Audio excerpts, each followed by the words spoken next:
भाजप आमदार नितेश राणेंनी पुन्हा एकदा पोलिसांसंदर्भात वादग्रस्त विधान केलंय। हे पोलीस माझं काहीही बिघडवू शकत नाहीत असं नितेश राणे म्हणतायत। माझे किती व्हिडिओ काढले तरी पोलीस ते व्हिडिओ फक्त बायकोलाच दाखवतील असंही नितेश राणेंचं म्हणणं आहे।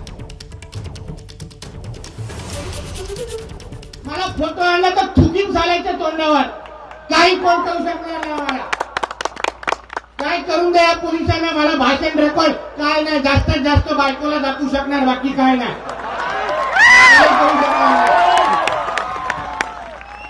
आमच्या राज्यात आमच्यावर काय करू शकणार?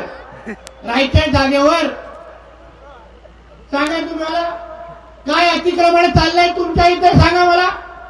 राजरोस पद्धतीने पाहिजे तिथे आपल्या हिंदू समाजाच्या कुटुंबांना त्यांच्या हक्काच्या घरावरून बळजबरीने बाहेर काढण्याचं काम चालू आहे। एबीपी माझा, उघडा डोळे बघा नीट।